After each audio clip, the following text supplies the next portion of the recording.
got a lot of ammo. Welcome to High Reviews. This is Joe. Today we will be reviewing, or well, tonight we will be reviewing the KWA M4 TAC, or otherwise known as the M4S system. The only difference is that this is the M4A1 and this is the tactical version, or S system. The difference is that the S system comes with built-in rail and flip-up sights. Everything else is exactly the same. As soon as you open the box, I honestly expected and love reading the manuals, but I was kind of disappointed. I mean, I don't really care, but I was kind of disappointed when I opened it up looking for the manuals and I started crying because there was none. I was like, oh hell no. I cried and just threw the gun away. But then I found it, and here it is. Comes with your standard, well, I want to say standard, but it comes with a 300 round high cap magazine. This thing started to rust as soon as I got it. I opened it up maybe 2 or 3 days later. I seen a couple rust spots on it. I believe it was over here someplace, but I painted the whole thing with just a regular black paint, ultra flat or something. But anywho, comes with another sling mount, which you can mount right there. It'll simply just screw in, and you'll have something to mount your sling on. 2 Allen wrench keys for some other things. I'll get into that later. And another tool that I don't even think is supposed to be in here. A muzzle cap, which ironically doesn't come on the gun, even though the gun is sticking out of the box. So whatever. And the actual gun. Oh, and a cleaning rod for anyone that cares.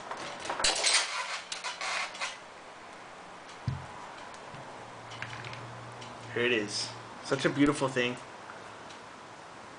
I believe this one costs like 75 bucks more than the regular M4A1, simply because the rails and flip-up sights. I don't know, I like this version. It looks way cooler to me.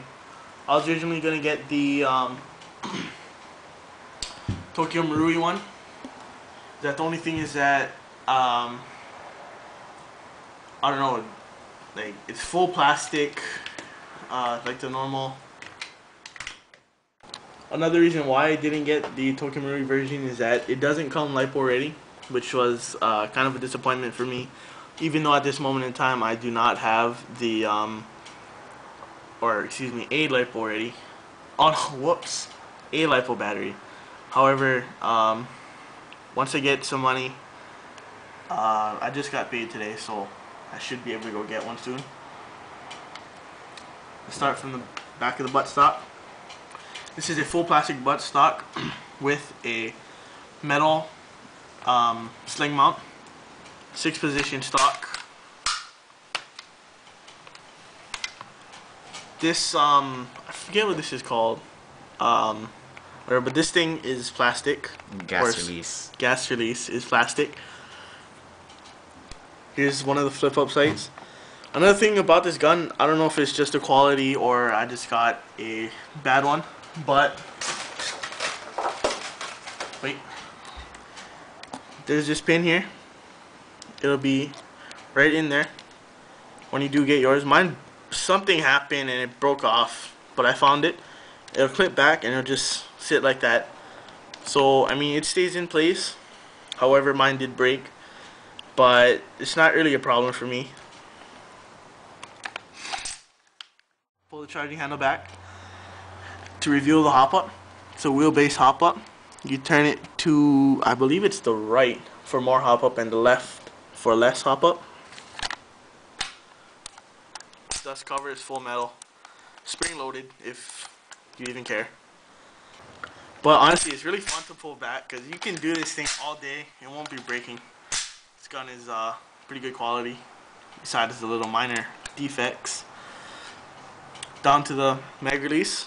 It's just your simple, normal M4 mag release. You just press the button and the magazine will fall out.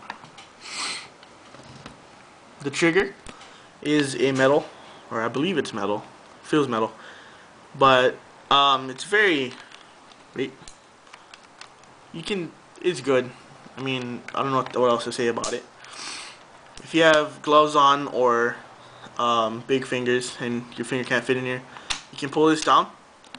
And I don't know what you're supposed to do with this, but I guess you can use it. But you can stick your finger, just your whole finger in here if it's easier for some of you people. I personally like it like this. Our normal thing is that it's nice to touch. The hand grip, or whatever you want to call it. This thing is not nice to touch. It's like all rough and shit. Like, to get some gloves or put on a different grip or something. This thing is not of the best quality. On this side, it's not very ambidextrous because there is no left-handed selector switch. So that could be a drawback for you left-handed people. But for me, it's okay because I am right-handed. Here's the rails. It's your standard rails, so you can put I don't know, a scope or something on the top. You have that rail. You have these two rails on the sides. You have one here and then one on the exact same side, or excuse me, opposite side. You can, by removing this, I believe it's this one and this one, you can move it. I think you can move it here and then have the screw there, but I mean, it's kind of weird. The reason I have my wires out is because this battery compartment is terrible. Like, it can't even fit a mini type. Here's the other rail down here.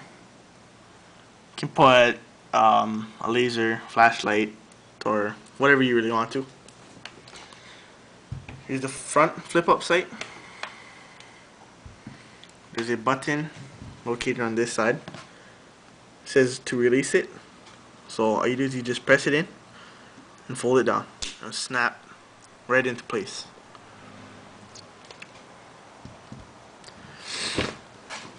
Here's the flash hider.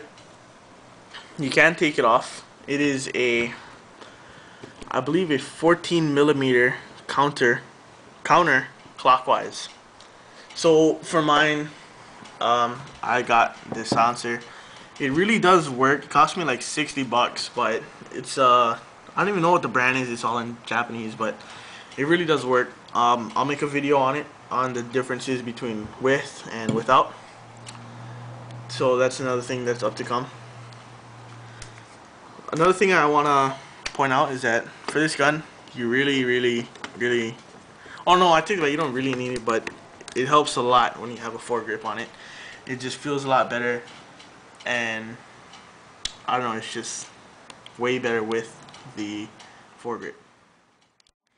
Here's the selector switch. Clicks very good into place. Also, the mag clicks very firmly into place. Anyway, this has been the review of the KWA M4 S system. Subscribe and keep in touch. This is just going to be a firing test before the sun goes down of the KWA M4 S system. It's also going to be able to show you the rate of fire.